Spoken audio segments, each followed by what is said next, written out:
In this video, we are going to be looking at contract verbs. Contract verbs are the same as regular verbs, except that they have an alpha or an epsilon or an omicron at the end of their stem. An alpha, an epsilon, or an omicron at the end of their stem. We saw contract verbs in our vocabulary list this week, like agapao, pleroo, zeteo, kaleo. They each had a vowel at the end of their stem.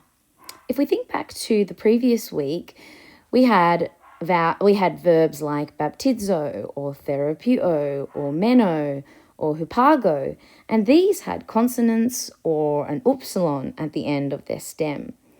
So if we just put a line here, the omega is showing us where the end of the stem is. So hupago, one of our regular words, when that comes up against one of the endings like o, ace, a, omen, ete, usum, there's no issue. And so hupago just becomes hupagete, which is what we would expect. The stem ends with a consonant, and so you add on the ending, the ete ending, and it just forms completely regularly. Hupagete. However, when you have a contract verb like kaleo that has one of these vowels in its lexical form, kaleo, this is what it looks like in its lexical form, we've got an issue because we've got these two vowels. So when kaleo ends up meeting with an ending like ete, you've got two epsilons. And what do you do with these two epsilons? Do you write kalete with two epsilons? Is that how you form this word? No, that's not how we form this word. What actually ends up happening is that these two epsilons contract, which is why they're called contract verbs. They contract to form a diphthong. They contract to form one single vowel sound. In this case, epsilon iota. Epsilon iota. So you've got these two epsilons that become epsilon iota. Now this only applies to verbs that have the alpha, the epsilon, or the omicron at the end of the stem. So if a word has a consonant or it has an iota or an upsilon, we don't have the issue of contraction. We also only see this happen in the present or the imperfect tense. When we're outside the present or the imperfect tense, there are actually consonants that get put into the word. So for instance, in the future, we add a sigma at the end of the stem, so it becomes keleses. And so we don't have the issue of two epsilons anymore because we've inserted a sigma. And so contraction is not a problem. Contract verbs don't come up with the same problem in the future. Another sort of helpful thing when we're thinking about contract verbs is that they will always have this circumflex on the top in the present tense. So present tense contract verbs will always have this circumflex on the accent. So that's a good tip that you're in the present tense of a contract verb. Okay, so how does poieo form? Well, poieo just goes poio, poies, poie, poiumen, poiete, poiusen, all with a circumflex. And it looks quite similar to what we're used to, except for the first person plural and the second person plural. You've got that lengthening, that diphthong there. So poio looks a lot like luo. Poies looks a lot like lues. Poie looks a lot like lue. Poiumen, we've got the lengthening.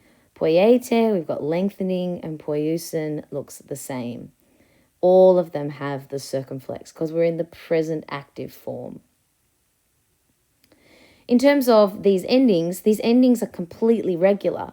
Contract verbs still use exactly the same endings, personal endings, as any other verb. So our primary active endings, our secondary active endings, our middle passive endings, the endings are the same.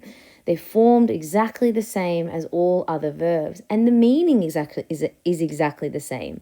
The only thing that changes is that because of this alpha or the epsilon or the omicron coming up against these other vowels, we have contraction. So with the epsilon, when you've got two epsilons coming together, it becomes epsilon iota to make a diphthong.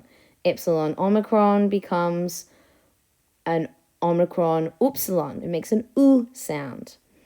And an epsilon omega just stays as omega.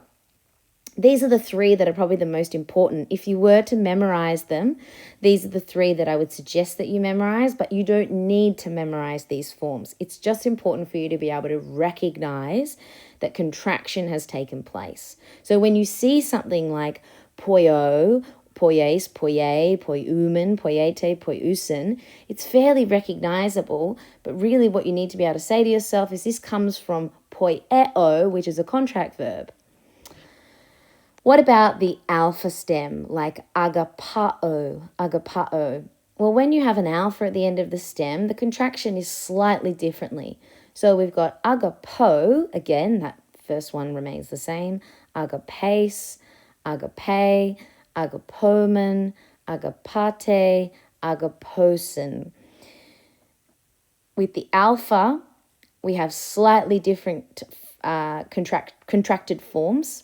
So the alpha plus the epsilon just becomes an alpha. But when you've got an alpha plus the epsilon iota, you get an alpha with an iota subscript underneath. An alpha plus an omicron becomes an omega, and the alpha omega just stays as omega. So alpha and epsilon becomes an alpha, alpha and omicron becomes an omega. So agapo, agapas, agapa, agapomen, agapate, agaposen. So there is lengthening going on. And what's happening is you've got, for instance, second person singular is alpha plus epsilon iota becomes the alpha with the iota subscript. Same with the third person singular. And then with the first person plural, we've got the alpha plus the omicron, which lengthens to an omega. And same with the third person plural, that lengthens to an omega. Again, you don't need to memorize these, just recognize them. What about words that have the omicron stem? So we've got pleroo, which has an omicron at the end of its stem. Well, pleroo becomes plero, that remains the same. Plerois, pleroi, plerumen, plerute, plerusen. These are the rules for the omicron. The omicron, when it comes up against your epsilon, becomes omicron upsilon. Omicron coming up against your epsilon iota becomes omicron iota. Omicron coming up against your another omicron becomes omicron upsilon, and omicron coming up against your omega stays as an omega. So it becomes plero, plerois, pleroi, plerumen, plerute, and plerusem. These are the three forms. It is important to be able to recognize these forms so that you don't get confused when you see one of these contractions, like the omicron turning into an oi, or the omicron turning into an oo, like we see there in the first person plural. Okay, so if I was to give you one of these words, the main thing that you need to remember is that they use the same personal endings, the meaning is the same, it's just the presence of contraction that we need to be aware of. And remember also that when we're in the present tense, we have that circumflex, which is a lovely little hint for us. All right, so poiumen. Now, even if you didn't know the rules of contraction, omicron plus omicron is omicron upsilon. Even if you didn't know, epsilon plus omicron is omicron upsilon. Even if you didn't know that rule and you just saw poiumen, it's pretty obvious that we're working with the first person plural here. Because if you were to think of a word that you do know, like blepomen, it looks very, very similar, right? You can see that umen ending, which is very similar to that omen ending. So clearly this is a first person plural. And so if it's first person plural, then it must be we something, right? all that's happening is you've got, oops, sorry, that's an error. All that's happening here is you've got an epsilon plus an omicron. So the lexical form is poieo, poieo. Oh, sorry about that. The lexical form is poieo. The person is, I'll just change to a highlighter. The person is first person. The number is plural. The tense is present because we don't have any augment at the front of our word. Remember, we learnt last week with the imperfect, we get an augment. There's no augment here, so it must be present tense. The voice is active and the mood is indicative. It is using these same endings, o, ace, a, omen, ete, usum. It is using our primary active personal endings.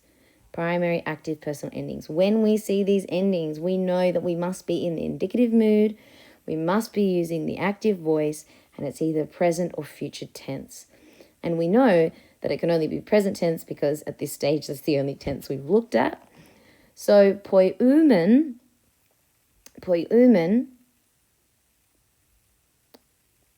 parsing poiumen, the lexical form is poieo, the person is first person, it's plural, it's plural, the tense is present, the voice is active, and the mood is indicative. And so our translation would be we are doing or we are making. We are doing or we are making. Poiumen. Here's another one. Plero. Plero. Notice that circumflex. Other than that circumflex, it's pretty obvious here that this is a first person singular. So the lexical form is pleroo, pleroo. It's first person, it's singular, and then it's just present active indicative. Present active indicative. Because again, this is just using our regular primary active personal endings, which means that we must be in the indicative mood, we must be dealing with the active voice, and it must be either the present or the future tense. And in this case, it's present tense. Plero.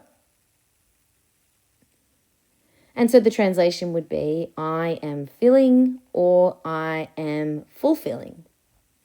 The meaning is the same as any other first person, singular, present